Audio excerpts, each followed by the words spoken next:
But there's one thing which you cannot counter on layer 5, because at some point you're going to say, you know, I'm finished with this connection. Maybe even because somebody's flooding you and you're saying, I'm just not accepting anything anymore. And at that point, you give the connection back to the kernel, and it has to handle these things. Now the specs place no upper bound on how the timeout's supposed to be on these kind of finished connections. So what we found is that really the timeouts chosen are ridiculously long. Okay, so those are like 7 minutes, 11 minutes, stuff like that. Okay, so you'll just have lots of connections in FinWait 1, and you really can't do much about that. So that's one of the real effects of that you can do with connection flooding. And the TCB, which is all the memory that you need for a connection, must remain allocated. So this is valuable kernel memory that's allocated. Okay. And also, you can enlarge ridiculously long. Okay. Usually the timeouts that you have in FinWait 1, they're related to the so-called retransmission timer. Now the retransmission timer is related to the round-trip time, and you obviously control the round-trip time because you can just delay an acknowledgement as long as you like. So this is a line from Linux TCP where there's a maximum of 2 minutes for the RTO, and we'll probe several times, so you'll be stuck at about 16 minutes, something like that, for each of these connections to time out. And also you can enlarge the TCBs, so that's all the memory you need. Because if you took a look at SYN flooding, all you got was the minimum TCB. You just made the connection and didn't really complete it, and you had no chance to say stuff like, oh, I'm far, far away, you need to send lots of data at once, you need to queue lots of data, but with a fully established connection, we can actually do that. So this is exhausting memory with a shell script. It's really easy. All we do is we request a file from a web server in a loop, and then we kill it.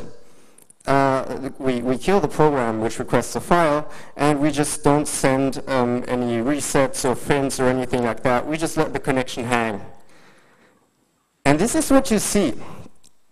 This is an SDOT and the size of the send queue, as you can see, in gigabit Ethernet, is like 4 megabytes. So you have 4 megabytes for each of these connections, which may be hanging around for like 7 minutes if you don't do anything to make that longer. Okay, so that's a bit of an issue. And also, it's not hard to pretend that you're in a gigabit Ethernet with a target. You know, you may be thinking, well, this is just if you're directly connected to it. No, when we hack congestion control in a few moments, you'll see it's really no problem. And then there are implementation bugs which can help you increase the efficiency of these kinds of attacks. And this is really interesting because what we're doing is we're using different features of TCP, to kind of attack each other. Now you've probably all heard about the flow control mechanism of TCP, and it allows you to tell the peer that you only have a buffer of like, 20 bytes left or so for new incoming data. Now what people often do when they attack machines is they say, oh, I have a flow control window of just 1 byte, and then things are going to be really slow, and it's not nice for the peer that you attack. But now people think that if you use a flow control window of 0, that's pretty much the same as just any low number, but it's not the case. Because what happens is that the flow control mechanism goes into another state called the persist state. And the interesting part here is that this switches on the persist timer, which checks if you can send new data periodically, and switches off the retransmission timer. Okay? Yep, and those terms are mutually exclusive, I just told you. So you may find stacks which handle these connections correctly. So this is some partial disclosure for you, just to motivate you to work on these problems. And we have another related unfixed vulnerability. These are just implementation things. And I don't want you to walk out of here and think, oh, Linux stack, that's so broken. No, that's a really, really cool stack. It's just that, things go wrong and stuff. There's a bug that Fefe disclosed but on his blog, but nobody seemed to really care about that. There's a feature called TCP defer accept in Linux, which gives you the ability to delay the acceptation of new connections until after the first segment of data has arrived. Okay, so, but if you don't send any data, then you will have established connections which the layer 5 process cannot yet fetch. So it's SYN flooding all over again, and here's a little hint, Apache now uses this by default. Okay, for the last part, hacking congestion control. This is what I found to be really interesting. There's a mechanism in TCP which controls the amount of data that a TCP injects into the network at any point in time. And in the 80s, what they found out when they didn't have nice specifications on how to do this, so-called congestion collapses occurred. And this is a nice quote from the really most important paper ever published in congestion control, you could say. This is one of the first. And they're saying, in October of '86, the internet had the first of what became a series of congestion collapses. During this period, the data throughput from LBL to UC Berkeley dropped from 32 kilobytes per second to 40 bytes per second. We were fascinated by the sudden factor of 1,000 drop in bandwidth. So this mechanism kind of matters, okay? So if you have the big pipe in this picture, then flooding the network is really not an issue. But if you have the little pipe, then you need to get the guy with the big pipe to flood the network. That's the basic idea. Can you do this? Yes, you can. So you're using the target's bandwidth against itself. That's a ninja, by the way. Okay.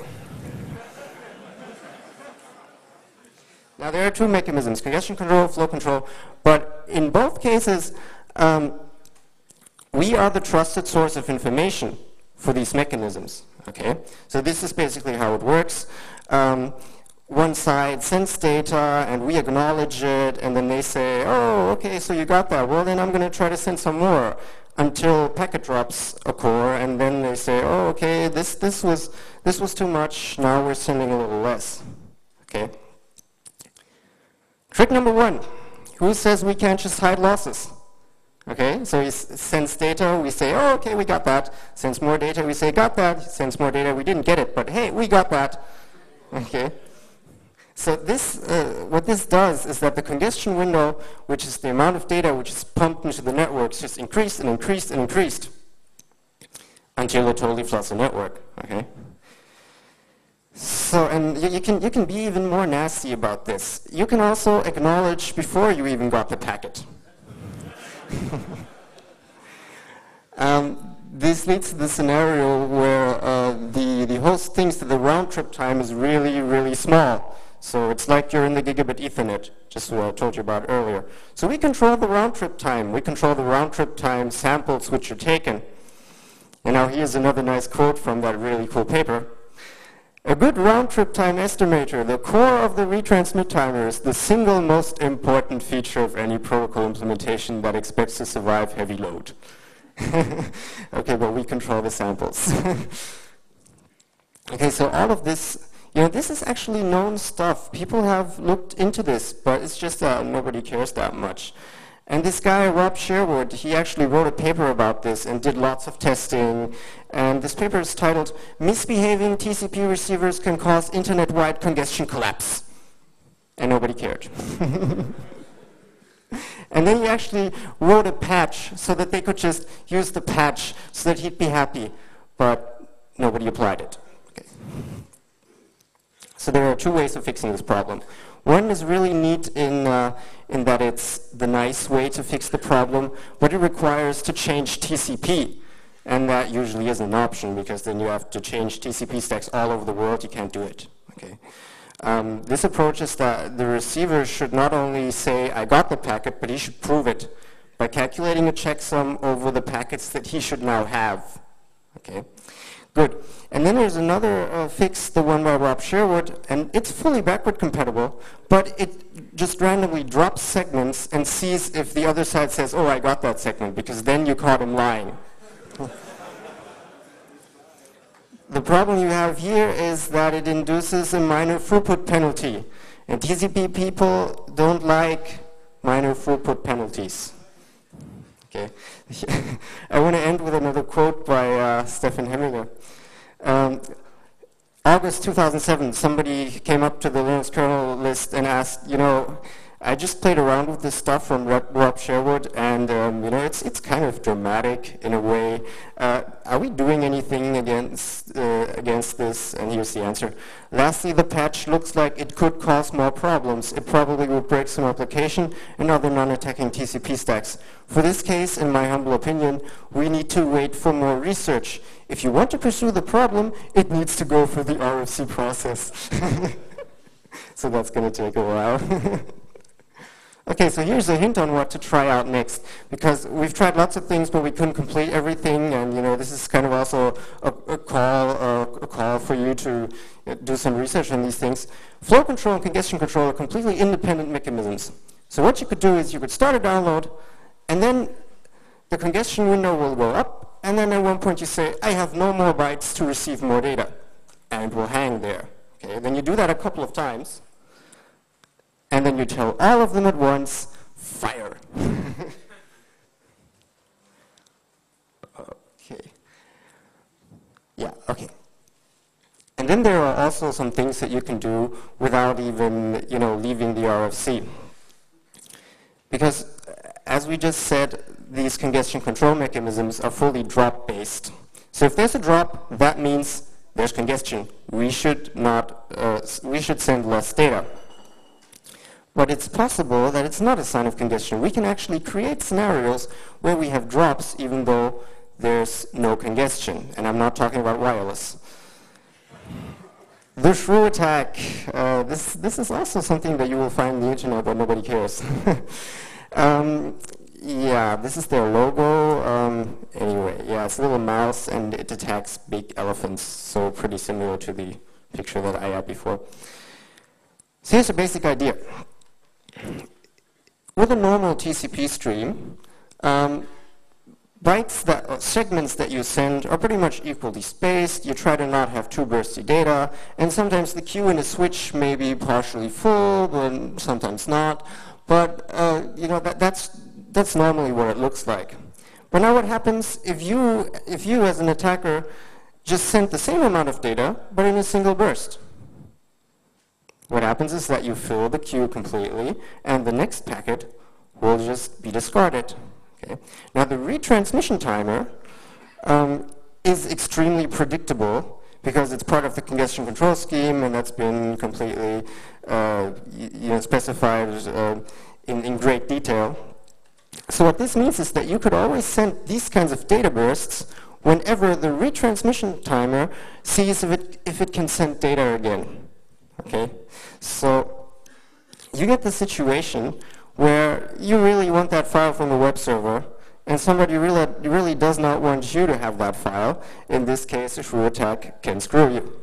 Okay, understood? I'm not sure. Okay, so there's a proposed fix from academia, and this is funny. They say, well, you know, we can't really, it's not specific packets that are attacking us or anything, but it's this periodic stream of bursts. So if we treat the incoming data as a time signal and then do a frequency analysis on this, academia, okay, then we should be able to see, we should be able to identify shrew attacks by their spectral properties. Okay, and then to be sure that everybody takes them seriously, it's like, you know, this is practical. We could use DSPs to implement this really efficiently. Now, if anybody ever implements this, we will show you how to break this next year. Thank you.